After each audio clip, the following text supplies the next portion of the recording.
والصلاة والسلام على سيد المرسلين وعلى آله وأصحابه أجمعين. قال الله تبارك وتعالى في الكلام المجيد والفرقان الحميد: أعوذ بالله من الشيطان الرجيم، بسم الله الرحمن الرحيم. آمين. تنزيل الكتاب من الله العزيز الحكيم. إن في السماوات والأرض لآيات للمؤمنين. صدق الله العظيم وصدق رسوله النبي الكريم ونحن على ذلك لمن الشاهدين والشاكرين والحمد لله رب العالمين. محترم و مکرم حضرات علماء کرام اور ایمان والے بھائی، گزشتہ کل چند وہ صورتیں جن کی ابتدا حامیم سے ہوتی ہے ان کے سلسلے میں گفتگو کی جا رہی تھی. آج ابھی دو صورتیں ان میں سے باقی ہے، سورہ الجاثیہ اور سورہ اقبال. یہ دونوں صورتیں بھی حامیم سے شروع ہوتی ہے، مکی صورتیں ہیں اور ان کی ابتدا میں قرآن کریم کی عظمت اور بزرگی دونوں صورتوں کے شروع میں اللہ پاک نے بیان فرمائی. اسی طریقے سے ان صورتوں میں اللہ تبارک و تعالیٰ نے آخرت کے مسائل کو ذکر فرمایا، مختلف دلیلوں سے اللہ پاک کی طاقت اور قدرت کو ذکر فرمایا، اور اسی میں اللہ کے عذاب کی شکل کے اندر جب بندوں کے سامنے قیامت کے مناظر پیش ہوں گے، اسی کے اندر اللہ تبارک و تعالیٰ نے ایک جگہ پر فرمایا: وَتَرَىٰ كُلَّ أُمَّةٍ جَاثِيَةً وَيَوْمَ تَقُومُ السَّاعَةُ يَوْمَئِذٍ يَخْسَرُ الْمُبْطِلُونَ. کہ جس دن قیامت قائم ہوگی اللہ پاک کا انکار کرنے والے خسارے میں ہوں. وَتَرَىٰ كُلَّ أُمَّةٍ جَاثِيَةً. اور آپ دیکھیں گے ہر امت کو گھٹنوں کے بل گری ہوئی. كُلُّ أُمَّةٍ تُدْعَىٰ إِلَىٰ كِتَابِهَا. ہر ایک کو اپنے اعمال نامے کی طرف لایا جائے گا اور کہا جائے گا: الْيَوْمَ تُجْزَوْنَ مَا كُنتُمْ تَعْمَلُونَ. آج تم نے جو دنیا میں عمل کیے ہیں اس کا تمہیں بدلہ ملے گا. هَذَا كِتَابُنَا يَنطِقُ عَلَيْكُمْ بِالْحَقِّ. یہ جو نام اعمال ہے اور یہ جو کچھ حساب و کتاب لکھا گیا ہے یہ ہمارا وہ نوشتہ اور وہ لکھا ہوا ہے جو بالکل ٹھیک ٹھیک اور صحیح صحیح بات کرتا ہے. اور آگے اللہ تبارک و تعالیٰ نے متکبرین، سورہ جاثیہ متکبرین کا علاج ہے، یعنی جو لوگ اللہ تبارک و تعالیٰ کی نافرمانی کرتے ہیں. سب سے بڑا تکبر کفر اور شرک ہے. اللہ تبارک و تعالیٰ کی ذات عالی کا انکار کرنا اور اللہ تبارک و تعالیٰ کی نعمتوں کا اتنا استعمال کرتے ہوئے اللہ کے ساتھ غیروں کو شریک کرنا. اس لیے اس صورت میں متکبرین کا علاج بتلایا کہ وَتَرَىٰ كُلَّ أُمَّةٍ جَاثِيَةً. قیامت کے دن یہ گھٹنے کے بل گرے ہوئے ہوں گے. وَإِذَا قِيلَ إِنَّ وَعْدَ اللَّهِ حَقٌّ. دنیا میں کہا جاتا تھا کہ اللہ کا وعدہ سچا ہے، وَالسَّاعَةُ لَا رَيْبَ فِيهَا. اور قیامت کی آنے میں کوئی انکار نہیں ہے. قُلْتُم مَّا نَدْرِي مَا السَّاعَةُ. اس موقع پر تم مذاق کرتے تھے کہ قیامت کیا ہے. تو اب أَفَلَمْ تَكُنْ آيَاتِي تُتْلَىٰ عَلَيْكُمْ. دنیا میں تمہارے سامنے ہماری آیتیں پیش کی جاتی تھی، فَاسْتَكْبَرْتُمْ. تم نے تکبر کیا. وَكُنْتُمْ قَوْمًا مُجْرِمِينَ. ایسی نافرمان قوموں کو جو قرآن کریم کا انکار کرتی ہے. اللہ تبارک و تعالیٰ فرماتے ہیں: وَبَدَا لَهُمْ سَيِّئَاتُ مَا عَمِلُوا. آخرت کے اندر سارا حساب و کتاب صاف ہو جائے گا. جو کچھ کیا ہے ان سب کی برائیوں کو آنکھوں کے سامنے دیکھ لیں گے. وَقِيلَ الْيَوْمَ نَنسَاكُمْ كَمَا نَسِيتُمْ لِقَاءَ يَوْمِكُمْ هَٰذَا. اور اس دن کہا جائے گا کہ تم نے دنیا میں ہمیں بلا دیا، ہماری یاد کو بلا دیا، ہمارے قرآن اور ہماری توحید کو بلا دیا، تو آج ہم تمہیں بلا رہے ہیں. آج ہماری جنت سے ہم تمہیں دور کر رہے ہیں، آج ہماری رحمتوں سے ہم تمہیں دور کر رہے ہیں. وَمَأْوَاكُمُ النَّارُ. تمہارا ٹھکانہ جہنم ہے. وَمَا لَكُم مِّن نَّاصِرِينَ. اور کوئی مددگار نہیں ہوگا. اخیر میں پھر سورت کے اخیر میں بھی تکبر پر ذکر فرمایا: وَلَهُ الْكِبْرِيَاءُ فِي السَّمَاوَاتِ وَالْأَرْضِ. کبر اور بڑائی یہ اللہ پاک کی ذات عالی ہی کے لیے سزاوار ہے اور کسی کے لیے نہیں. وَلَهُ الْكِبْرِيَاءُ. حدیث شریف میں آپ صلی اللہ علیہ وسلم نے فرمایا، اللہ پاک فرماتے ہیں کہ تکبر اور عظمت اور بزرگی یہ میری چادریں ہیں. من نازعنی. جو مجھ سے اس کو کھینچنا چاہے گا میں اس کو اپنی جہنم میں داخل کروں. اس لیے کبر اللہ پاک کو پسندیدہ ہے. قارون نے انما اوتیت علی علم کہا. اللہ تبارک و تعالیٰ نے زمین ہی میں سارے خزانے کے ساتھ پہنچا دیا. فرعون نے انا ربکم الاعلیٰ کا دعویٰ کیا، سب کے سامنے دریائے نیل میں اللہ پاک نے اس کو غرق کیا. نمرود نے تکبر کیا، سیدنا ابراہیم علیہ السلام کے ساتھ بہت کچھ بکواس سے پیش آیا. اسی طریقے سے آنے والی جو صورت ہے سورہ احقاف، یہ ریت کے تیلوں کو کہا جاتا ہے حقفل اور اسی کی جمع ہے احقاف. یہ قوم عاد جو بستی تھی یہ ریت کے تیلوں کے علاقے میں، مسقط اور عمان کا جو علاقہ ہے اس علاقے میں یہ قوم آباد ہے. اللہ تبارک تعالیٰ نے سورہ احقاف میں بھی حامیم سے اس کو شروع فرمایا اور شروع ہوئی اللہ پاک کی کلام پاک کی عظمت اور بزرگی کو ذکر فرمایا. آگے اس کے فوراً بعد فرمایا کہ یہ پورا آسمان و زمین کا نظام نعوذ باللہ بیکار پیدا نہیں کیا. آگے مشرکین کو چیلنج کیا قیامت تک کے انکاریوں کو، اور تم ما تدعون من دون اللہ، تم اللہ کے علاوہ جس کی عبادت کرتے ہو مجھے بتلاؤ. ارونی ماذا خلقوا من الارض ام لهم شرک فی السماوات، اس کائنات کے ذرے میں کہیں ان کی اللہ پاک کی خدائیت کے اندر کوئی شرکت ہو، کوئی پارٹنرشپ ہو، انہوں نے اللہ تبارک تعالیٰ کے علاوہ انہوں نے کوئی چیز پیدا کی ہو. ماذا خلقوا من الارض، نہ زمین میں نہ آسمان میں، پیدا کرنا تو بہت دور رہا. آگے آئے کہ کلمہ میں آ رہا ہے کہ یہ بیچارے نیچے ہی ہے. وَإِذَا حُشِرَ النَّاسُ قَالُوا لَهُمْ أَعْدَاءً، جب قیامت کے دن سارے انسانوں کو جمع کیا جائے گا تو دنیا میں جن کی دوستی تھی، جن کے تعلقات تھے، وہ ایک دوسرے کے دشمن ہوں. قَالُوا لَهُمْ أَعْدَاءً، اور آگے فرمایا وَكَانُوا بِعِبَادَتِهِمْ كَافِرِينَ، یہ انکار کریں گے. شیطان کہے گا تم نے میری عبادت نہیں کی تھی، میرا کہنا نہیں مانا تھا، تم نے اپنی خواہشات کی بنیاد پر میری بات تمہیں پسند آئی اور اللہ پاک کی بات پسند نہیں آئی، نبیوں کی بات پسند نہیں آئی، اس لیے تم نے میری سنی تھی، میری وجہ سے نہیں سنی تھی، تم نے تو اپنی خواہشات کی وجہ سے سنی تھی. اس لیے شیطان بھی انکار کر دے گا. جن کی عبادت کی جاتی ہے لا یستجیب لہ الی یوم القیامہ، قیامت تک بیچارے اپنے ماننے والوں کو کوئی جواب نہیں دے سکتے. وہم عن دعائہم غافلون، بلکہ اس سے آگے بڑھ کر یہ مانگ رہے ہیں، منت و سماجت کر رہے ہیں اسی بے ذات مخلوق کی، اور وہ بیچاری یہ بھی نہیں جانتی کہ یہ ہمارا ماننے والا ہماری عبادت کرتا ہے. یہ بالکل غافل، لیکن بالکل ایک تو جاندار مخلوق ہو اور ان کی عبادت کی جائے، یہ بھی قیامت کے دن جیسے شیطان وغیرہ سب جواب دے دیں گے. اور بے جان مخلوق تو اور زیادہ، جو نہ نفع پہنچا سکتی ہے نہ نقصان پہنچا سکتی ہے. جاندار مخلوق تو دنیا میں زندگی تک میں کچھ نقصان پہنچا دے. جیسے فرعون کو جادوگروں نے کہا کہ تو اگر کرے گا تو کیا کرے گا، وقت ما انت فاعل انما تقضی هذه الحیات، تو اگر ہمیں نقصان اللہ پاک نے لکھا ہوا ہے تیرے ہاتھ تو تو اگر ہمیں نقصان پہنچائے گا تب بھی دنیا کی زندگی کا، اور آخرت میں تو تیرا کچھ چلنے والا نہیں. دنیا میں بھی اتنا جتنا اللہ پاک نے چاہا ہوگا. اللہ پاک کے چاہے بغیر کائنات کی کوئی مخلوق کسی ایمان والے کو کوئی تکلیف اور کوئی ضرر نہیں پہنچا سکتی، بلکہ کوئی کسی کو ضرر نہیں پہنچا سکتی. ایمان والوں کا اس لیے میں ذکر کر رہا ہوں کہ ایمان والوں کو ضرر پہنچانے کے لیے کفر کی طاقتیں جمع ہوتی ہے. ہر زمانے میں اس طرح کے حالات آئے. اللہ پاک نے یہاں فرما دیا ایتونی بکتاب من قبل ھذا او اثارۃ من علم ان کنتم صادقین. کسی بھی چیز کو ثابت کرنے کے لیے دو قسم کی دلیلیں چاہیے. عقلی دلیل انسانی عقل اور سمجھ میں آ سکے، اور نقلی دلیل صحیح نقل سے کوئی چیز آئی ہو. اللہ تبارک و تعالیٰ نے چیلنج کیا کفر اور شرک کرنے والوں کو نبی کے ذریعے ایتونی بکتاب من قبل ھذا، کہ تم مجھے بتلاؤ. آپ صلی اللہ علیہ وسلم کے ذریعے فرمایا گیا کہ من قبل ھذا، اس سے پہلے تمہارے پاس کوئی چیز آئی ہو، او اثارۃ من علم، یا تمہارے پاس کوئی نشانات ہو، کوئی دلیلیں ہوں. حافظ ابن کثیر رحمۃ اللہ علیہ فرماتے ہیں کہ دو قسم کی دلیلیں دنیا میں چلتی ہے. عقلی دلیل سے بھی اللہ تبارک و تعالیٰ کا انکار وہ نہیں کر سکتے، بلکہ عقلی دلیل سے کفر اور شرک کا انکار ہوتا ہے. اور نقلی دلیل تو انبیاء کرام علیہ السلام کا پورا سلسلہ ہے جنہوں نے اللہ تبارک تعالیٰ کا پیغام پہنچایا کہ اللہ تبارک تعالیٰ کو شرک سب سے زیادہ ناپسند ہے. تو اللہ پاک نے ان آیات میں یہ مثال، یہ دلیلیں ذکر کرنے کے بعد آگے فرمایا قل ما کنت بدعا من الرسل، آپ فرما دیجئے ان سے کہ میں کوئی نیا نبی نہیں ہوں، مجھ سے پہلے انبیاء کرام علیہ السلام کا ایک سلسلہ چلا ہے اور انہوں نے وہی دعوت دی ہے جو دعوت میں دے رہا ہوں.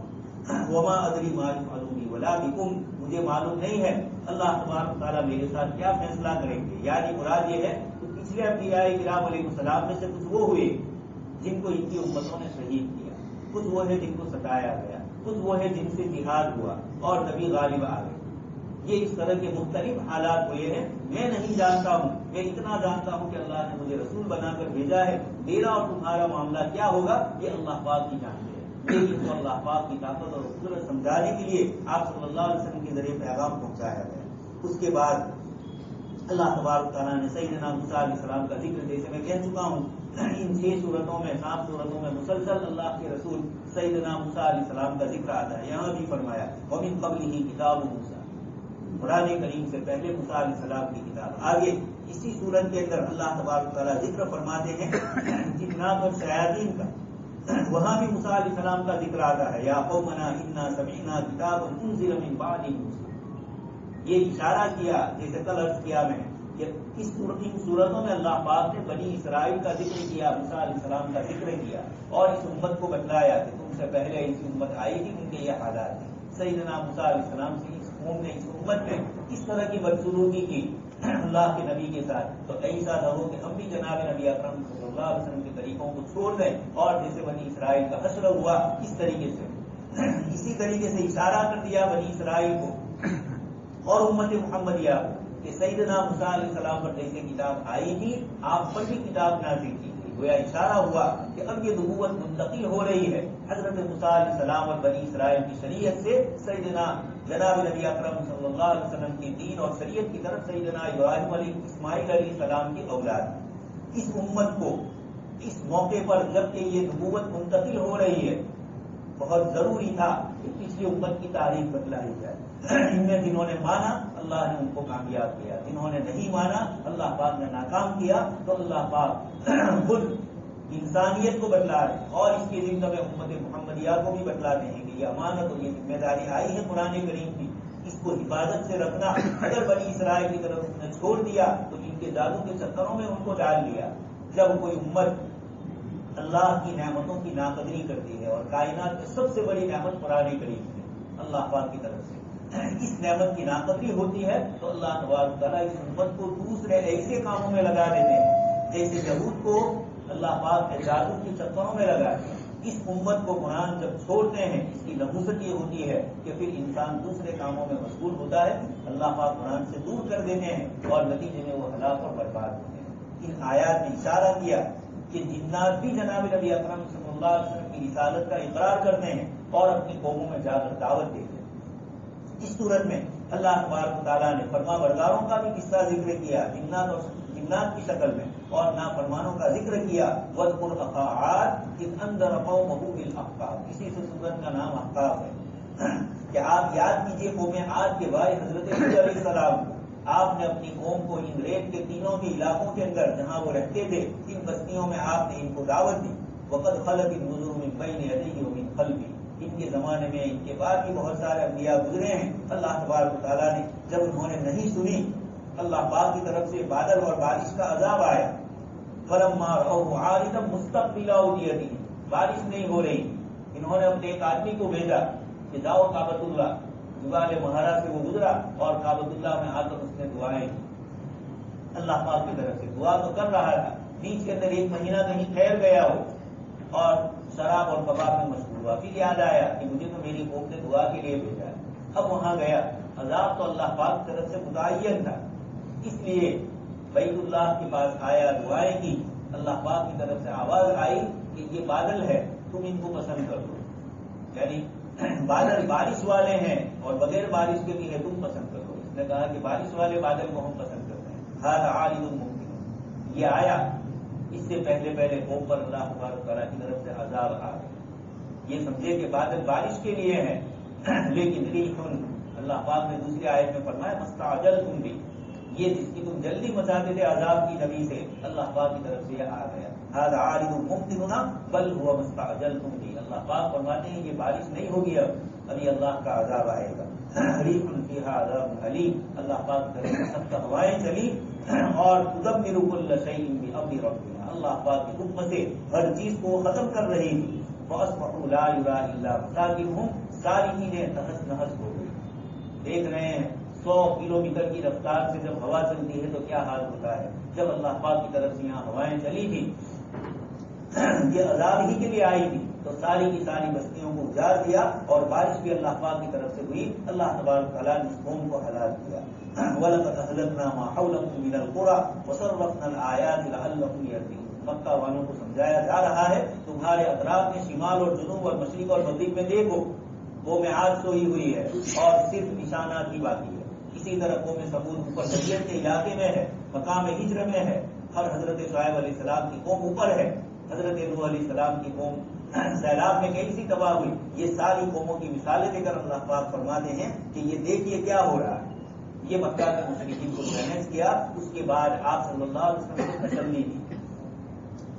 آپ صلی اللہ علیہ وسلم طائف کے سفر میں گئے ہیں، آپ کس سے سن ہی چکے ہیں، آپ صلی اللہ علیہ وسلم کے چچا جناب ابو طالب اور حضرت خدیجہ الکبریٰ رضی اللہ تعالیٰ عنہ کا انتقال ہوا۔ آپ صلی اللہ علیہ وسلم کے لیے بڑا غم اور پریشانی کا سال تھا، اس کا نام اسلامی تاریخ میں عام الحزن کہا جاتا ہے، غم والا سال۔ آپ صلی اللہ علیہ وسلم مکہ مکرمہ چھوڑ رہے ہیں وطن عزیز کو اور دعوت دینے کے لیے طائف کے علاقے میں جا رہے ہیں، وہاں سے بھی آپ صلی اللہ علیہ وسلم کے ساتھ بدسلوکیاں کی گئی، آپ کو پتھر مارے گئے، پریشان کیا گیا۔ آپ کی واپسی کی جو دعا ہے اس کو جب ہم سنتے ہیں، آپ صلی اللہ علیہ وسلم کو کتنی پریشانی پیش آئی۔ اس موقع پر آپ جب آ رہے تھے ایک جگہ پر بطن نخلا میں آپ ٹھہرے ہوئے ہیں اور یہاں جنات کی ایک جماعت آئی، کیوں آئی تھی؟ اس کے متعلق حضرات مفسرین فرماتے ہیں کہ جب آپ صلی اللہ علیہ وسلم پر وحی کا سلسلہ شروع ہوا، قرآن کریم کا نازل ہونا ہوا، تو آسمان کے اوپر اس سے پہلے یہ چلے جاتے تھے، اب اللہ پاک کی طرف سے پہرے بٹھا دیے تھے، شہاب الصاحب فاسترق السمع واتبعه شهاب الصاحب۔ کوئی بھی اوپر جنات شیاطین جاتے ہیں، اللہ پاک کی طرف سے ان کو آپ کے بولے آتے ہیں اور اللہ پاک کی طرف سے قرآن کریم کی حفاظت۔ یہ بھی اللہ پاک کا شکر اور احسان کہ اللہ پاک نے قرآن کریم کی برکت سے، جناب نبی اکرم صلی اللہ علیہ وسلم کی برکت سے اس قرآن کی حفاظت اس طرح کی کہ جنات اور شیاطین وحی کے لیے سننے کے لیے جا کر گڑبڑ کرنا چاہتے تھے، اللہ تبارک تعالیٰ کی طرف سے ان کو روک لگا دی۔ تو یہ سارے جنات ان کے بڑے سردار ابلیس کے پاس گئے اور اس کو جا کر کہا کہ ہمارے لیے اوپر جانے میں رکاوٹیں آ رہی۔ اس نے کہا کہ نبی آخر الزمان صلی اللہ علیہ وسلم کے آنے کا زمانہ آ گیا ہے، تلاش کرو۔ مختلف علاقے میں انہوں نے اپنے آدمیوں کو بھیجا، اس میں سے ایک جماعت آپ صلی اللہ علیہ وسلم کے پاس بطن نخلا میں اسی تلاش کے لیے آئی اور یہاں آپ صلی اللہ علیہ وسلم قرآن کریم پڑھ رہے ہیں اپنے صحابہ کے ساتھ۔ اللہ تبارک تعالیٰ یہ قرآن سننا تھا، اللہ پاک اس منظر کو یہاں بیان فرماتے ہیں، وَإِذْ صَرَفْنَا إِلَيْكَ نَفَرًا مِنَ الْجِنِّ، جنات کی ایک جماعت کو ہم نے آپ کی طرف پہنچایا، یستمعون القرآن، اور اللہ کا کلام سن رہے ہیں، فلما حضروا، جب وہ آپ کا قرآن سننے کے لیے حاضر ہوئے، قالوا انصتوا، تو انہوں نے آپس میں اپنے ساتھیوں سے کہا کہ خاموش رہو۔ دوست اور بزرگ، کفر کی جماعت ہے، جنات ہے، اللہ کا کلام سننے کے لیے آئے اور کلام سنتے ہوئے ان کے ذہن میں آیا انصتوا، معلوم ہوا قرآن کریم کا ادب اور احترام کیسے ہونا چاہیے۔ ان آیات کے ذریعے جنات نے جو ادب اور احترام کیا، ہم انسانوں کو بتلایا جاتا ہے قرآن کریم کی تلاوت کی جائے، اس کے مطابق گفتگو کی جائے تو اس موقع کے اوپر انسان کو کیسے ادب سے رہنا ہے۔ قالوا انصتوا فلما قضي، جب وحی الہی کا سلسلہ ختم ہوا، آپ صلی اللہ علیہ وسلم جو کچھ پڑھ رہے تھے یہ انہوں نے سن لیا، ولوا الى قومهم منذرين، تو یہ جنات اپنی قوم کی طرف گئے اور وہاں جا کر دعوت دی، انا سمعنا کتابا انزل من بعد موسیٰ، ہم نے حضرت موسیٰ علیہ السلام کے بعد یہ دوسرا کلام آیا۔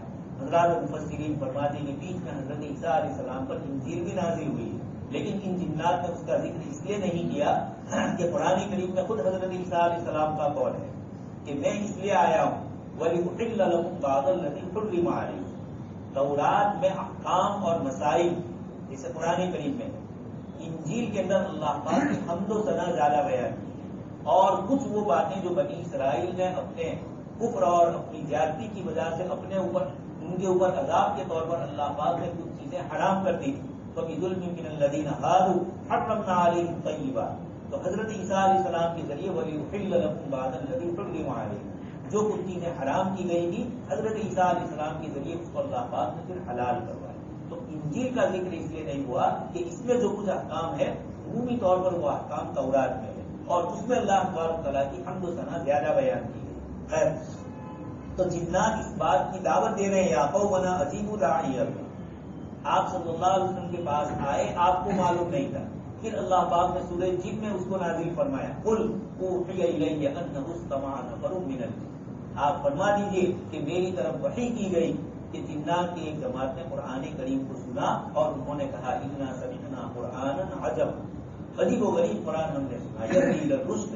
سورہ جن میں جنات کی پوری گفتگو ہے کہ یہ قرآن کریم، اس سے پہلے جنات کیا سمجھتے تھے اور شرک اور کفر میں مبتلا تھے، قرآن کریم سنا تو ان کو معلوم ہو گیا کہ یہ وہی کتاب ہے جو اللہ پاک کی طرف سے آخری کتاب جن کا اعلان کیا گیا اور جس کے انتظام کے لیے ساری چیزیں مہیا کی۔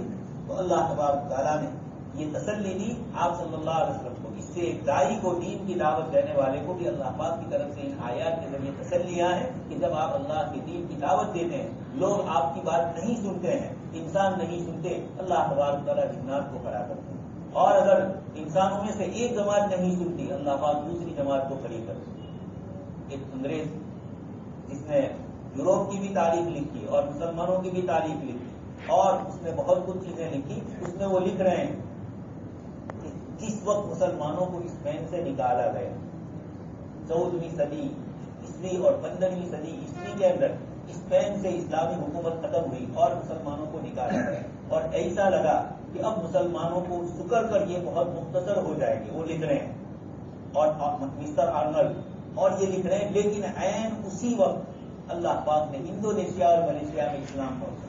اس صدی میں اسپین سے مسلمان نکالے گئے، ستائے گئے، ظلم اور زیادتیاں ہوئی، اللہ پاک نے مشرق بعید کے اندر، دور کے پورو کے علاقے کے اندر اللہ پاک نے انڈونیشیا اور ملیشیا میں اسی 14ویں صدی میں اسلام کو، 14ویں صدی عیسوی میں اسلام کو اللہ تبارک تعالیٰ نے پہنچایا۔ یہ اللہ تبارک تعالیٰ کا نظام ہے۔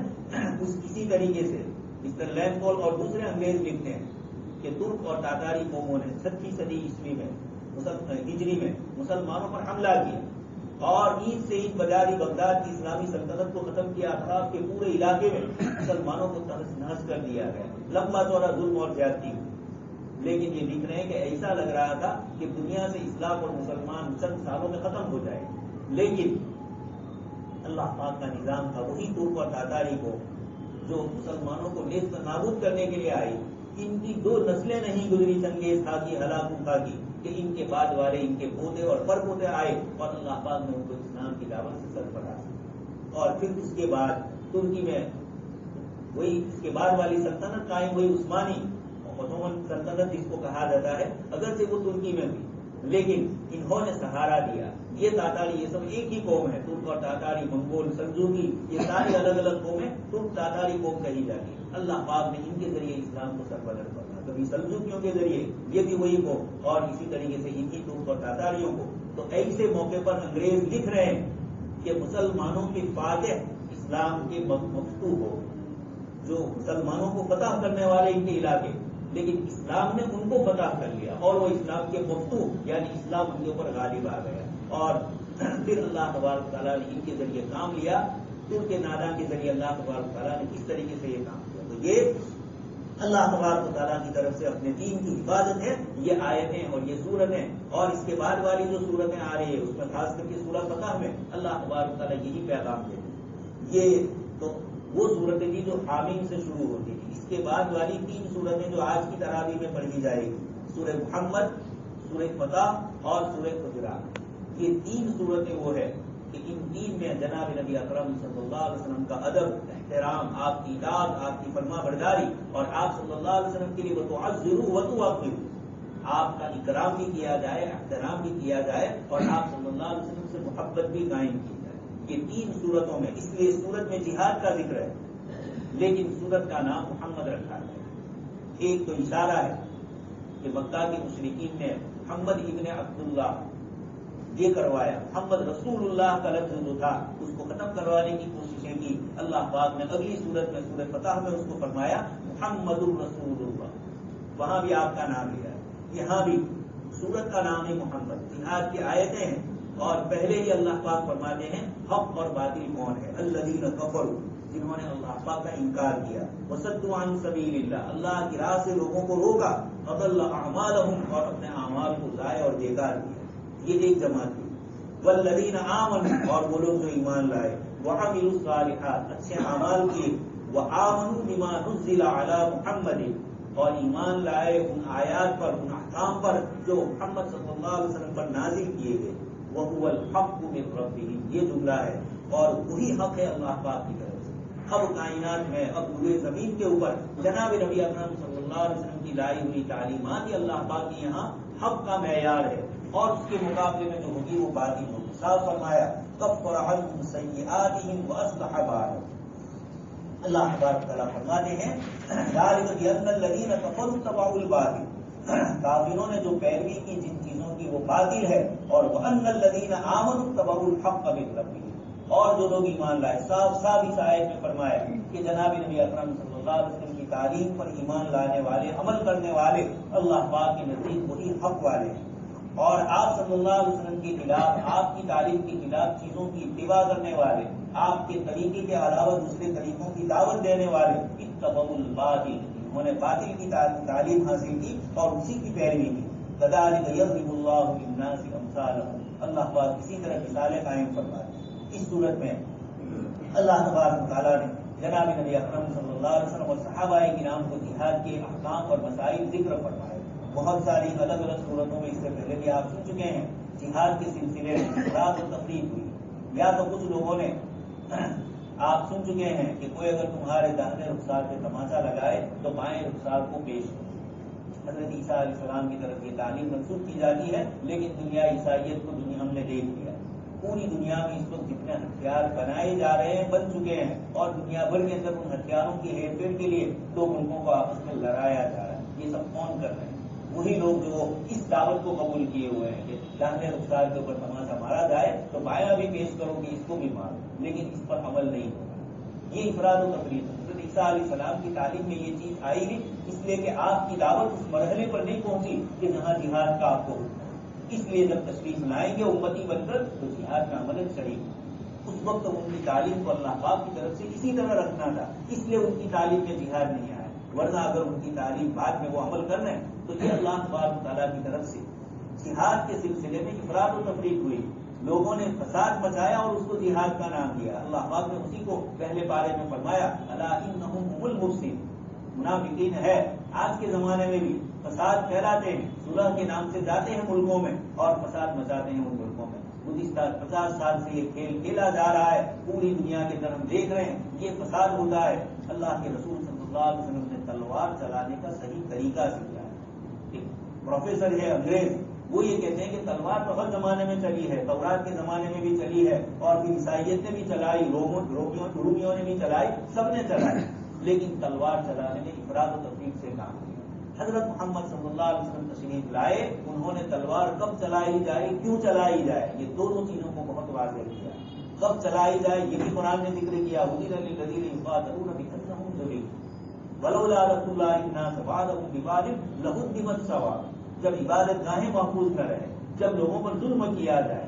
اور اسی طریقے سے اللہ پاک نے دوسری جگہ فرمایا جب مسلمان مظلوم ہو کسی علاقے میں تو دوسرے مسلمانوں کا فرض ہے ان کی مظلومیت سے ان کو نکالنا.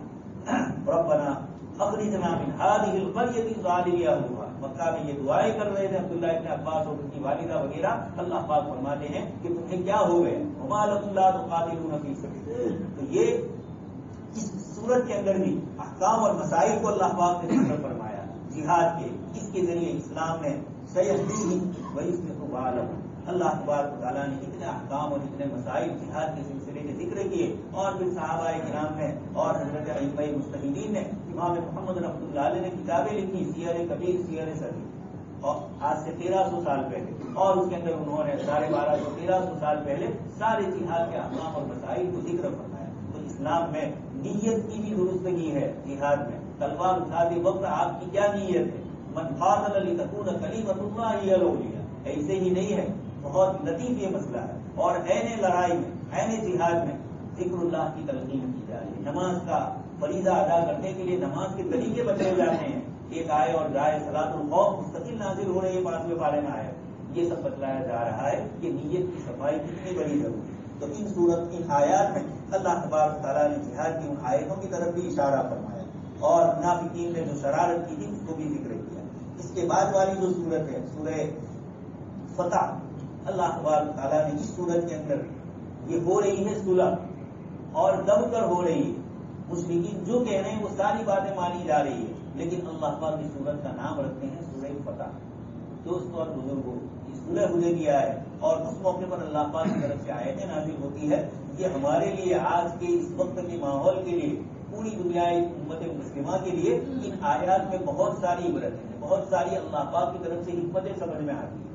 آپ صلی اللہ علیہ وسلم کو خواب آیا کہ آپ نے اللہ کے گھر کی زیارت کرنا ہے، عمرہ کرنا ہے، بیت اللہ کا طواف کر رہے ہیں. صبح میں آپ صلی اللہ علیہ وسلم نے صحابہ کرام کے سامنے بیان کیا اس طرح حضرات صحابہ کرام تیار ہیں اور آپ صلی اللہ علیہ وسلم اور صحابہ کی ایک جماعت 1400 1500 صحابہ اللہ کے گھر کی زیارت کے لیے نکل. اس سے پہلے 1 سال پہلے غزوہ احزاب ہو چکا ہے، خندق کی لڑائی ہو چکی ہے، مشرکین کے ساتھ سارا مشرکین کی پوری اطراف کے علاقے اور قبیلے سب مل کر مسلمانوں پر ٹوٹ پڑے تھے، اذ جاؤکم من فوقکم ومن اسفل منکم۔ یہ سارے حالات، مکہ کے حالات مسلمانوں کے لیے کسی طرح خوشگوار نہیں، لیکن آپ صلی اللہ علیہ وسلم کو خواب بھی ہوا اور آپ نے ذکر کیا، اور صحابہ کرام اللہ کی گھر کی زیارت کی خالص نیت عمرہ کرنے کی، کوئی لڑائی کی نیت نہیں، لیکن اتنا معلوم تھا کہ جہاں جا رہے ہیں یہ ہمارے دشمن ہے، ہو سکتا ہے یہ ہمیں یہ جاہلیہ کے اوپر، جاہلیت والا قطروار اور جاہلیت والی ان پڑھ اور انسردہ پر آ جائے اور ہمیں اللہ کے گھر کی زیارت سے روک، یہ امکان اور خطرے تھے۔ آپ صلی اللہ علیہ وسلم اور صحابہ روانہ ہوئے، راستے میں آپ صلی اللہ علیہ وسلم کے پاس عرب کے قبیلے آنے لگے پوچھنے کے لیے، لیکن مکہ نے کچھ کو بھیجا اور کچھ کو آپ صلی اللہ علیہ وسلم سے ہمدردی، تو ان علاقوں کے قبیلے کے سردار آئے اور پوچھا کہ کیا بات ہے؟ آپ صلی اللہ علیہ وسلم نے فرمایا ہم خالص اللہ کے گھر کی زیارت کے لیے۔ ایک قبیلے کا سردار آیا اور وہ قبیلے والے جانوروں کا قلادہ کو پتہ لگاتے ہیں، یہ قرآن کریم نے بھی ذکر کیا ہے، بدل قلائد ولا عامین البیت، جانور کا شعائر، یہ سب چیزیں جانوروں کی قربانی کے جانور کی کچھ علامتیں ہوتی ہیں، وہ علامتیں آپ صلی اللہ علیہ وسلم نے صحابہ کو فرمایا کہ فلاں قبیلے کا سردار آ رہا ہے، تم اپنے حجی کے جانور جو یہاں سے لے جا رہے ہو اللہ کے گھر کے لیے ذبح کرنے، یہ جانور تم آگے کرو تاکہ ان کو معلوم ہو کہ مسلمانوں کی نیت خالص ہے۔ آپ صلی اللہ علیہ وسلم مسلسل اپنے آدمی قبائل میں بھیج رہے ہیں، دوست اور بزرگ، اسباب نبی اختیار فرما رہے ہیں، سب بالکل اسباب پر مکمل بھروسہ ہے، لیکن آپ صلی اللہ علیہ وسلم لڑائی کے معاملات میں اور دین کے معاملات میں انتہائی تیقظ اور بیداری سے کام کرتے، سمجھداری اور عقل مندی اور مسلسل رابطے اور ظاہری اسباب کی جو شکلیں ہو سکتی ہیں ان سب کو اپناتے تھے، اعتماد اللہ پاک کی ذات پر، لیکن اسباب اختیار کرنا اس امت کو اس سے منع نہیں فرمایا۔ تو آپ صلی اللہ علیہ وسلم نے اپنے آدمی بھی بھیجے، وہ سب خبریں لا رہے تھے، دشمنوں میں آپ کے ایسے لوگ تھے جو ایمان نہیں لائے تھے لیکن آپ سے ہمدردی کرتے تھے، ان سے بھی فائدہ اٹھایا، آپ صلی اللہ علیہ وسلم نے ان سے بھی پوچھا گیا، اور اس طریقے سے آپ صلی اللہ علیہ وسلم مکہ کے قریب پہنچ گئے۔ مشرکین کے لیے مسئلہ نہ تھا، اگر وہ آپ صلی اللہ علیہ وسلم اور صحابہ کرام کو عمرہ کرنے سے روک رہے ہیں تو جزیرۃ العرب میں جس کے چودھری بنے ہوئے ہیں پورے مکہ کے مجاور ہونے کی وجہ سے، اولم نمکن لہم حرما آمنا یجبا الیہ ثمرات کل شیء، اور ایک جگہ فرمایا وَيُتَخَطَّفُ النَّاسُ، دوسرے علاقے کے لوگ جب تجارت کے لیے جاتے تھے تو قافلے لوٹ لیے جاتے، اور مکہ کا کوئی تاجر تجارت کے لیے جاتا تھا تو لوگ ان کا استقبال کرتے کہ یہ حج کے دنوں میں ہماری مہمان نوازی کرتے ہیں، اللہ کے گھر کے مجاور ہے، تو ان کا اکرام ایسا ہوتا تھا کہ جہاں جہاں یہ جاتے تھے لوگ ان کو کھانا پینا اور ساری چیزیں مہیا کرتے، تو ایک وقار تھا۔ اب یہ مسلمان صرف عمرہ کی نیت سے جاتے، اور اطراف میں آپ صلی اللہ علیہ وسلم نے یہی پھیلایا، اور بات بھی یہی تھی کہ اللہ کے گھر کی زیارت کے لیے جا رہے، آپ صلی اللہ علیہ وسلم نے اس کو خوب پھیلایا، قبیلوں میں یہ بات مشہور ہو گئی۔ اب مشرکین کے لیے پریشانی ہوئی کہ اگر مسلمانوں کو روک رہے ہیں تو یہ دوسرے قبیلے والے یہ کہیں گے کہ اب انہوں نے مکہ کو اپنا سمجھ لیا، اور وہ جس کو چاہیں گے آنے دیں گے، جس کو چاہیں گے نہیں آنے دیں گے۔ جب ان کے وطن کے مسلمانوں کو یہ عمرہ کرنے کے لیے نہیں آنے دیتے تو ہم عرب قبیلوں کو بھی یہ روکیں گے، یہ میسج جا رہا تھا، لیکن ہوشیار تھے، اس لیے چاہیے رہے کہ کسی طرح ہماری اور مسلمانوں کی لڑائی ہو، اور مسلمان آپ صلی اللہ علیہ وسلم یہ چاہتے تھے کہ کسی طریقے سے بھی لڑائی ہو، یہ پیغام جائے ان کو اللہ پاک کی طرف سے۔ اب آپ دیکھ لیجیے ظاہر میں آپ صلی اللہ علیہ وسلم صلح کرنے کے لیے جو کچھ تیاریاں کر رہے ہیں، صحابہ کرام اس پر خوش نہیں، اس لیے کہ دب کر صلح ہو رہی ہے، بار بار باتیں آ رہی ہیں، اس میں بہت سارے مرحلے گزرے، آپ صلی اللہ علیہ وسلم نے حضرت عمر رضی اللہ عنہ کو بھیجنا چاہا صلح کی بات چیت کرنے کی۔ حضرت عمر رضی اللہ عنہ پہلے تو اس سے پہلے یہ ہوا کہ حدیبیہ کے مقام سے پہلے تک اس راستے پر آپ چل رہے تھے جو راستہ مکہ مکرمہ اور مدینہ منورہ کا ہے، لیکن جب حدیبیہ کا مقام آ گیا آپ صلی اللہ علیہ وسلم نے اصل جگہ چھوڑ، اور چھوڑی کیسے؟ روایت میں یہ ہے کہ آپ کی قصوہ اتنی بیت تھی، آگے نہیں بڑھ رہی تھی، لوگوں نے کہا کہ یہ اتنی بیت گئی اور کر گئی، حبست القصوہ، آپ صلی اللہ علیہ وسلم نے فرمایا کہ اس کی عادت نہیں ہے، حبسہا حابس الفیل، اس کو اس اللہ نے روکا جو ہاتھیوں کا رکھتا ہے، جس نے ہاتھیوں کو ابرہا کے لشکر کو اللہ کے در تک پہنچنے سے روکا تھا، اسی اللہ نے اس اونٹنی کو روکا. یہ بڑی حکمتیں تھیں. ظاہر میں ہم سمجھے کہ دب رہے ہیں مسلمان، پریشان ہیں، لیکن اللہ پاک کی حکمتیں 2 سال نہیں گزرے کہ پورا جزیرۃ الاسلام میں داخل ہو گئے. جہاں 1400 صحابہ کو لے کر آپ گئے تھے، 2 سال نہیں گزرے کہ مکہ مکرمہ میں 10,000 مسلمانوں کا لشکر لے کر فاتحانہ شان سے گیا.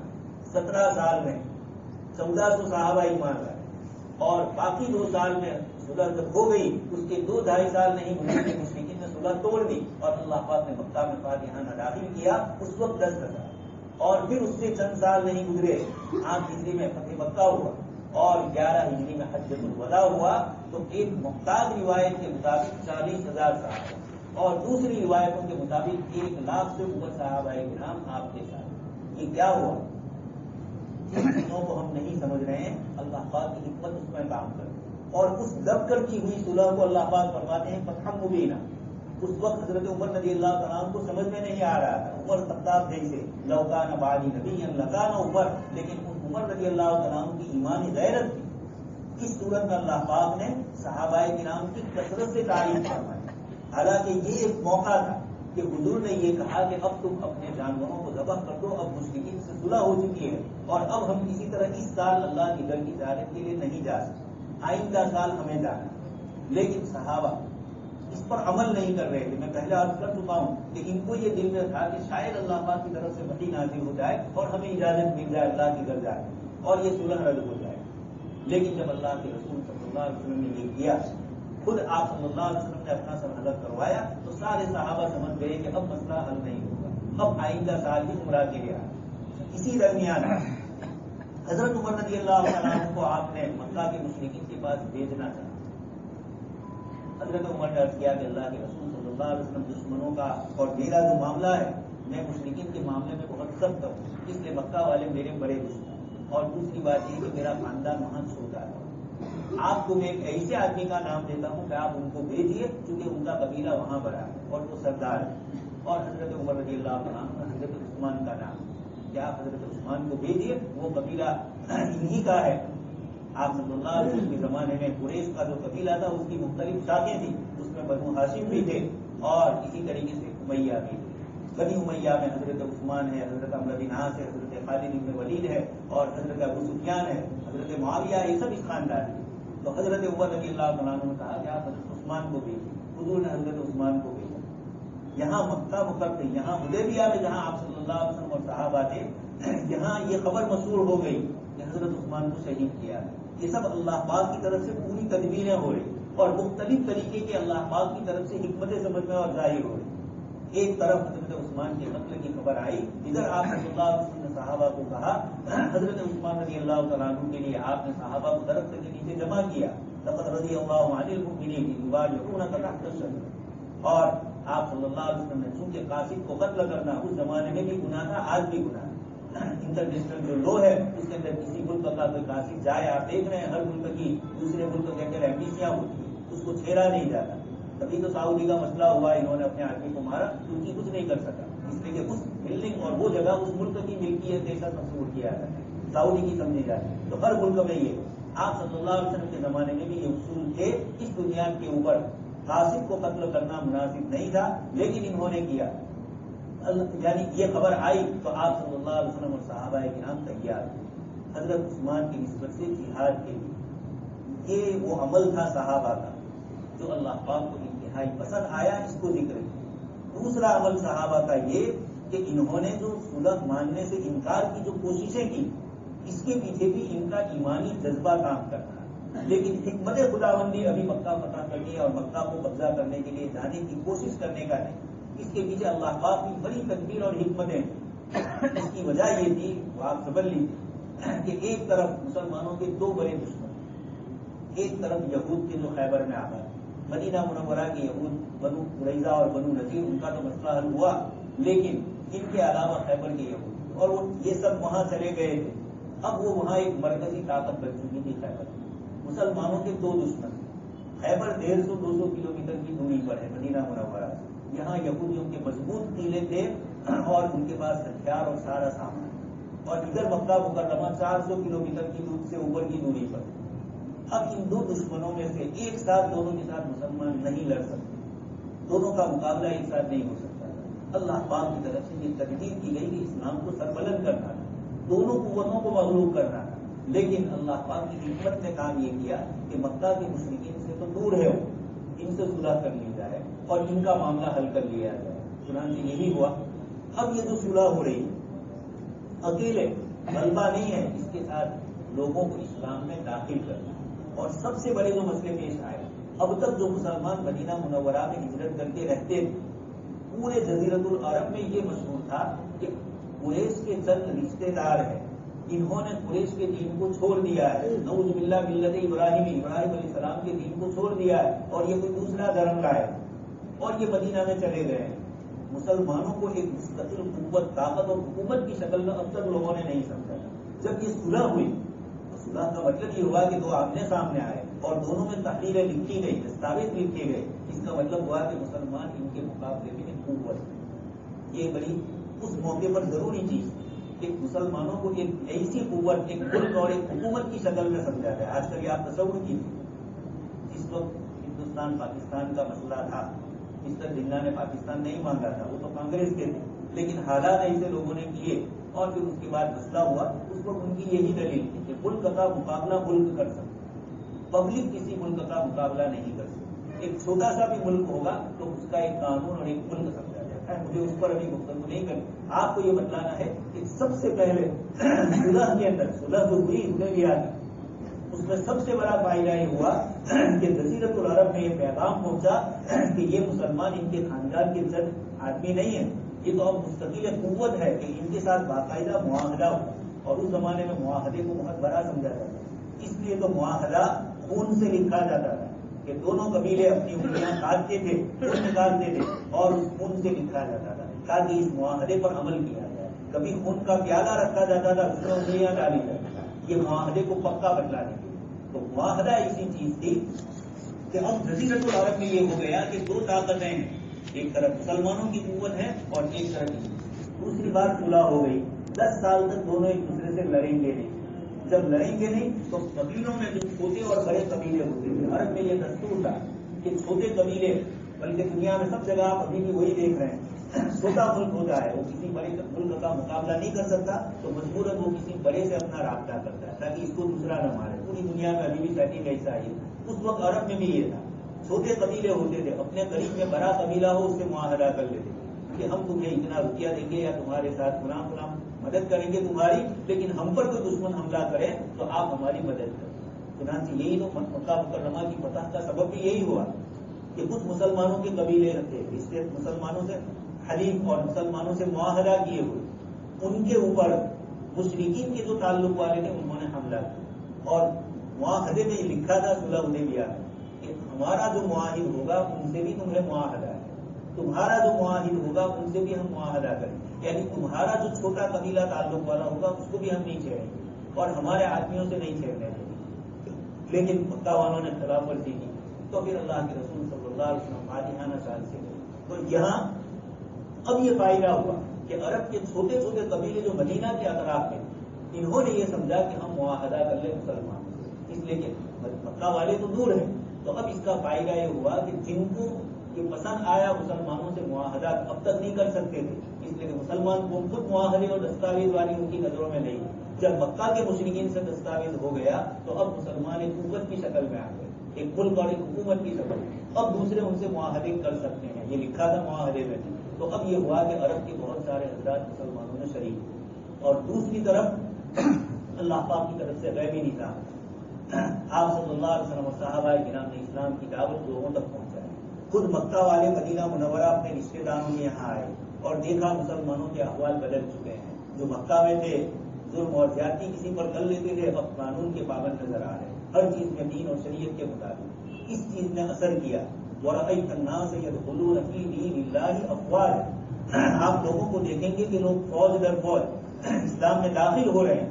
یہ صلح حدیبیہ کے بعد یہ ہوا، بادشاہوں کے نام خطوط لکھے، یہ معمولی چیز نہیں تھی، ایک تو اللہ پاک کا پیغام تھا کہ آپ صلی اللہ علیہ وسلم نے روم اور دنیا کی بڑی طاقت ایران، ان کے نام خطوط لکھے، لیکن سامنے یہ بھی ہوا کہ یہ بھی ایک قوت ہے جو دوسرے کو خط لکھ سکتے ہیں، یہ بھی چیزیں تھیں. اس لیے تو اسرا نے یہ کہا کہ یہ کون جزیرۃ العرب جو ہمارے تابع اور وہ ہمیں خط لکھے اور دعوت دے.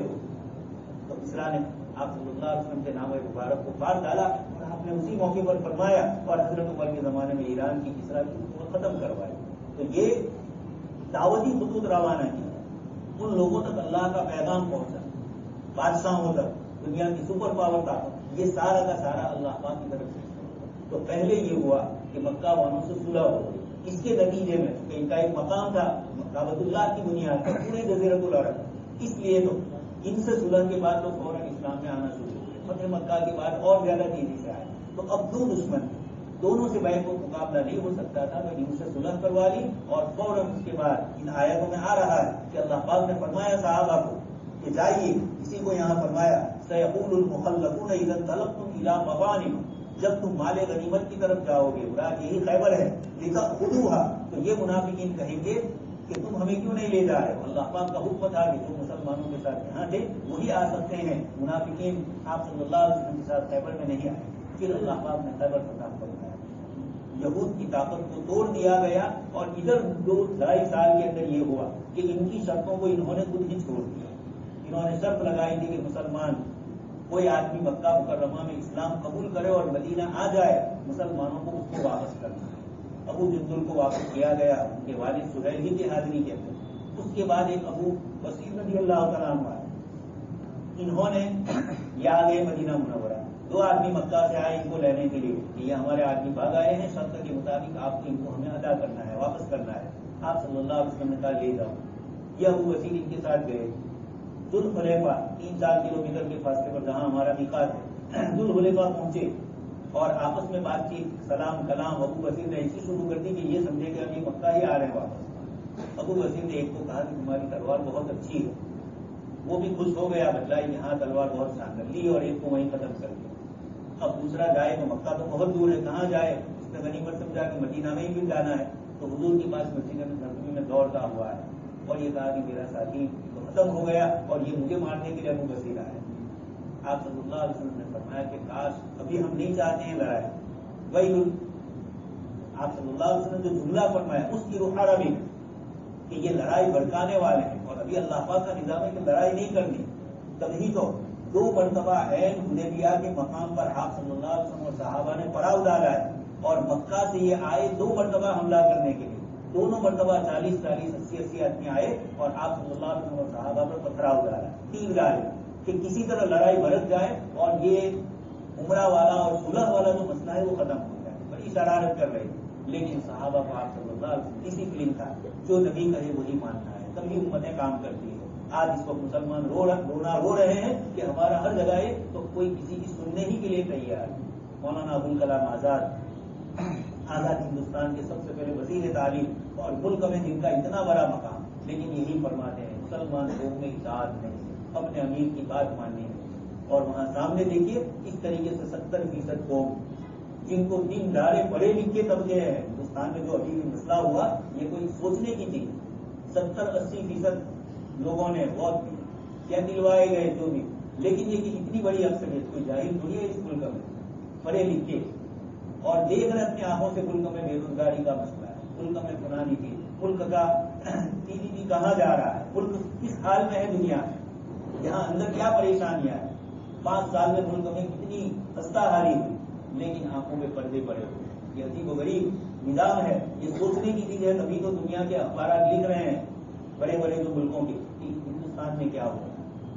ایک صاحب نے جو کہا کہ کس کی ہار ہوئی, آپ سن ہی چکے ہیں, بے روزگاری کی ہار ہوئی. یہ بہت شاندار جملہ ہے اس کا, چاہے نوجوان لڑکا ہے لیکن اس نے جو جملے کہے ہیں کہ اس ملک میں اسی کی ہار. مجھے یہ بتلانا ہے کہ یہ اس طریقے سے اکثریت قوموں کے اوپر اس طرح پردہ ڈال دیا جاتا ہے. اللہ تبارک و تعالیٰ نے ان حالات میں ان کو لڑنے کے لیے وہ آ رہے. آپ صلی اللہ علیہ وسلم نے صحابہ کو کہا کہ کوئی بھی ان کو چھیڑے پکڑ لے اور چھوڑ دے.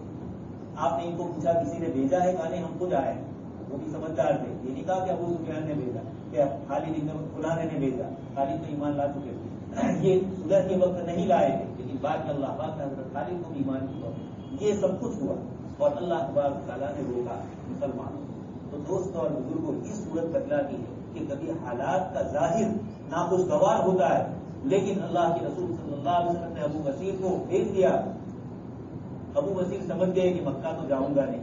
ابو بصیر نے جملہ کہا, اللہ کے رسول آپ نے تو اپنا کام پورا کر دیا, آپ نے تو مجھے ان کے حوالے کر دیا, اب اللہ نے مجھے بچایا. اس لیے آپ اس کے اندر یہ جملہ جو ابو بصیر کا تھا وہ اللہ کے رسول صلی اللہ علیہ وسلم کو اس قانون سے الگ کر رہے تھے کہ آپ نے قانون نہیں توڑا, صلح کی جو شرط تھی آپ نے تو مجھے بھیج دیا, اللہ نے مجھے بچا لیا. یہ اللہ پاک کی طرف سے ایک نظام تھا جو مجھے آپ کو کہنا ہے. اب اس کے بعد یہ ہوا کہ ابو بصیر چلے گئے دریا کے کنارے پر, اور ایسی جگہ پر بحر احمر, راتا سمندر جس کو بولتے ہیں, جدہ والی جو پوری پٹی ہے اس کو کہا جاتا ہے, وہاں دریا کنارے چلے. مکہ والوں کا کوئی بھی تجارتی قافلہ جاتا تھا یہ اس کو چھیڑتے, روکتے اور اس کو لوٹ لیتے. اب جو بھی مکہ میں مسلمان ہو چکے تھے لیکن جا نہیں سکتے تھے, کہیں مدینہ جائے تو واپس آنا پڑے, انہوں نے موقع دیکھا کہ بہت اچھا ہے, ابو بصیر جہاں گئے وہاں ہم بھی جائیں. پھر ابو جندل بھی پہنچے. ایک بڑی جماعت صحابہ کرام کی ایسی ہو گئی جنہوں نے مکہ والوں کا سینہ دوبر کر, اور اس وجہ سے مکہ والوں نے تو شرط لگائی تھی کہ جو اسلام لایا ان کو کہاں بھیجو, مکہ واپس بھیجو. اب وہ مکہ سے تو نکل نہیں سکتے تھے, تو انہوں نے مدینہ جا نہیں سکتے تھے, تو اللہ پاک نے انہی کی شرط کو ان کے ذریعے کروایا. عاجزی کر کے ابو سفیان نے پیغام دیا کہ ان سب کو مدینہ بلا لو, انہوں نے ہمارا سینہ دوبر کر دیا. یہ اللہ پاک کا نظام ہوتا ہے, اللہ پاک کی غیبی نظام. اس سے یہ بھی پتہ چلتا ہے کہ دشمنوں کو اکنامک طور پر بھی توڑنا جائز ہے, جیسے ان حضرات نے کیا. یہ بہت بڑی اللہ پاک کی طرف سے جو تدبیر اور حکمتیں قرآن کی صورت میں ذکر کی گئی. سامنے مقابلے کے لیے مسلمان سب صلح کے اوپر رہے, کوئی صلح کی شرطوں کو مسلمانوں نے نہیں توڑا. ایک طرف یہ وفاداری کا لحاظ کیا, قدرت کے غیبی نظام نے ان کی اس شرطوں کو انہی کے ذریعے کروایا, اور اللہ پاک نے فتح نصیب فرمائی. اس صورت میں اللہ پاک نے صحابہ کرام کی اتنی بڑی تعریف فرمائی کہ اخیر میں اللہ پاک فرماتے ہیں محمد الرسول والذین معہ, آپ کے صحابہ اشداء علی الکفار, اللہ کے دشمنوں پر وہ سخت ہوتے ہیں, رحماء بینہم, اور آپس میں نرم ہوتے ہیں. یہاں الٹا ہے, رات دن دیکھ رہے ہیں مسلمان آپس میں ہی لڑنے سے مقصد ہے. بروزہ رمضان کے مہینے ہیں, دن ہے اور لڑ رہے ہیں. عجیب و غریب نظام ہے.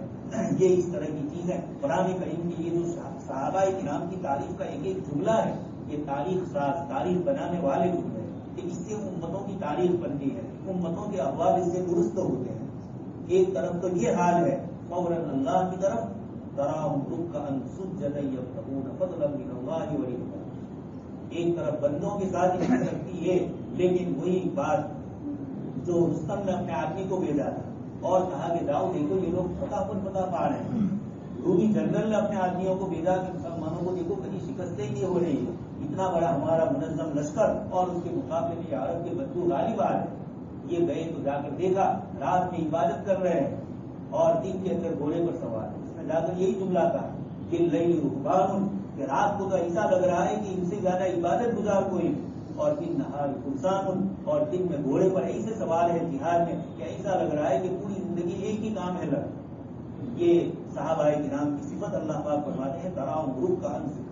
دوست اور بزرگوں, صرف مادی اسباب سے دین پر غلبہ اور دنیا کا غلبہ نہیں ہوگا. قرآن کی آیتیں بتلاتی ہے نماز, عبادت, رکوع, سجدے, اللہ سے توجہ اور اللہ پاک کی طرف متوجہ ہونا. امت کو یہ سوچنا ہے حالات آتے ہیں تو ایسے ہی نہیں آتے. حضرت مولانا مسیح اللہ خان صاحب رحمۃ اللہ علیہ فرماتے تھے کہ چھوٹی بڑی کوئی بھی ظاہری چیز جو ہوتی ہے یا دنیا میں جو حالات پیش آتے ہیں یہ سب حلال سب نہیں ہوتے ہیں, اس کے پیچھے اسباب کار فرما ہوتے ہیں. ان کے اللہ پاک کے یہاں اسباب ہوتے ہیں. امت مسلمہ اپنوں کو ان شرطوں کے مطابق پہنچا دے تو آج بھی ابراہیم کا سا ایمان پیدا کر دے تو آگ کر سکتی ہے انداز گلستان. آج بھی آگ باغ بن سکتی ہے. اللہ پاک نے صحابہ کرام کی تاریخ میں دنیا بھی ذکر کی, دنیا کی بہادری بھی ذکر کی, اور اس کے ساتھ روحانیت کو ذکر کیا, اور پھر فرمایا فضل من اللہ ورضوان, اللہ کا فضل چاہنے والے. ان کے چہروں پر سیماہم فی وجوہہم من اثر السجود, سجدوں کے نشانات ہیں, یعنی مسلسل سجدے سے چہرے پر آثار باطنی بھی ہے ظاہری بھی. ذالک مثلہم, اللہ پاک نے تورات میں صحابہ کی یہ تعریف کی. حضرت عمر رضی اللہ تعالیٰ عنہ نے جس وقت بیت المقدس فتح کیا, صلح سے جو فتح ہوا, اور اس کے بعد ان کو ایک کمرے میں ان کا بڑا جو پادری تھا وہ لے گئے. حضرت عمر رضی اللہ تعالیٰ عنہ نے وہاں دیکھا کہ 3 تصویریں, تاریخی روایت, ایک تصویر جناب نبی اکرم صلی اللہ علیہ وسلم, ایک حضرت ابوبکر صدیق کی اور ایک حضرت عمر, انہوں نے تو دیکھا نہیں. اور یہ تصویر تو بند کمرے میں کئی سالوں سے پڑی ہوئی، ابھی تو صحابہ تو یہاں ہیں اور یہ اس سے پہلے بنی ہوئی. حضرت عمر نے پوچھا یہ کیا ہے؟ اس پادری نے کہا ہماری آسمانی کتابوں میں آخری نبی کی جو علامتیں ذکر کی تھی اس کی بنیاد پر ہمارے آدمیوں نے ان صفات کو تورات میں اور آسمانی کتابوں میں پڑھ پڑھ کے اس نبی کا مجسمہ بنایا، اسٹیچو بنایا تھا. اسی طرح ان کے دو ساتھیوں کا ہماری کتابوں میں ذکر ہے آخری نبی کی، ابو بکر اور عمر کا. یہ ان صفات کی روشنی میں ہم نے آپ کا اور ابو بکر صدیق کا یہ فوٹو بنایا تھا، یہ تصویر بنائی. دوست اور بزرگ، اللہ پاک نے فرمایا یعرفونہ کما یعرفون ابناءہم، یہ آپ صلی اللہ علیہ وسلم کو ایسے پہچانتے ہیں جیسے اپنی اولاد کو پہچانتے ہیں. اپنے باپ کو پہچانتے، یہ نہیں کہا اپنے بیٹوں کو کہا، اس لیے کہ باپ تو بیٹا تو 25 سال 26 سال کی باپ کی عمر کے بعد پیدا ہو، اور باپ کے سامنے بیٹا باپ کے سامنے پیدا ہو. اس لیے بیٹے کو باپ جتنا پہچانتے ہیں باپ کو بیٹا نہیں پہچانتا. بیٹے کو معلوم نہیں میرے والد، کسی کی 40 سال کی عمر ہے اور بیٹا پیدا ہوا، بیٹے کو اپنے والد کے 40 سال کا پتہ ہی نہیں ہے، لوگوں سے سنے. یہاں تو باپ بیٹا پیدا ہوتا ہے تب سے لے کر بڑا ہوتا ہے، باپ کی آنکھوں کے سامنے ہوتا ہے. اللہ کے مشرک یہودیوں کے متعلق قرآن نے یہ کہا کہ یہ اللہ کے رسول کو ایسا پہچانتے ہیں جیسے اپنی اولاد کو پہچانتے ہیں، اس لیے کہ یہ زیادہ پہچان والا. اللہ پاک نے صحابہ کی مثالیں تورات میں اور انجیل میں بیان فرمائی ہے، یہاں اللہ پاک نے تعریف فرمائی اور یہ فرمایا لیغیظ بہم الکفار. امام مالک رحمۃ اللہ علیہ نے اس آیت سے نکالا کہ صحابہ کرام کو برا بھلا کہنے والے یا صحابہ کرام کی عظمت اور بزرگی کو برداشت نہ کرنے والے حقیقت میں کافر ہے، اس لیے کہ قرآن کریم نے صحابہ کی عظمت برداشت نہ کرنے والوں کو لیغیظ بہم الکفار کہا کہ صحابہ کی یہ تعریف دیکھ کر یہ ناراض ہوتے ہیں. اس لیے جناب نبی اکرم صلی اللہ علیہ وسلم کے ماننے والے ان صحابہ جن کی اللہ پاک تعریف کرے، صحابہ کو تاریخ کی روشنی میں نہیں پڑھنا ہے، صحابہ کو قرآن اور حدیث کی روشنی میں دیکھنا ہے تو ہمارے لیے ہدایت ملے گی. اللہ تعالیٰ ان حضرات کو